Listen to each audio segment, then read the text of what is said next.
Panglima Pajaji sebut Panglima Jila cuma berani kertak sambal.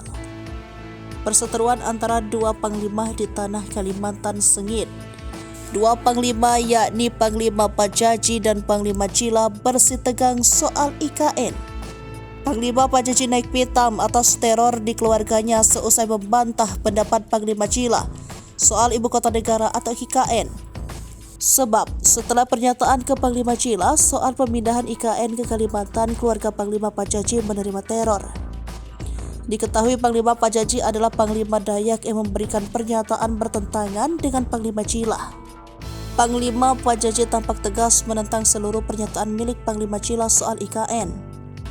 Hal itu tampak dalam video viral yang dibagikan akun Instagram Kami Dayak Kalbar pada Minggu 13 Agustus 2023.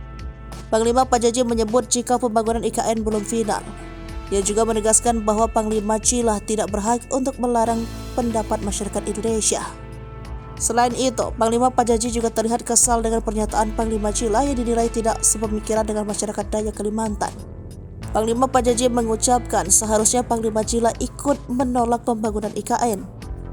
Bahkan dirinya sempat menyebut bahwa Panglima Pajaji sebetulnya sangat menghormati Panglima Jila. Namun, ia menyayangkan aksi yang dilakukan Panglima Jila belakangan ini.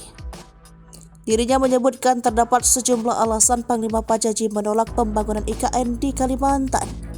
Tak terkecuali terkait adanya pertambangan batubara dan perkebunan kelapa sawit yang dinilai telah merusak tanah Kalimantan.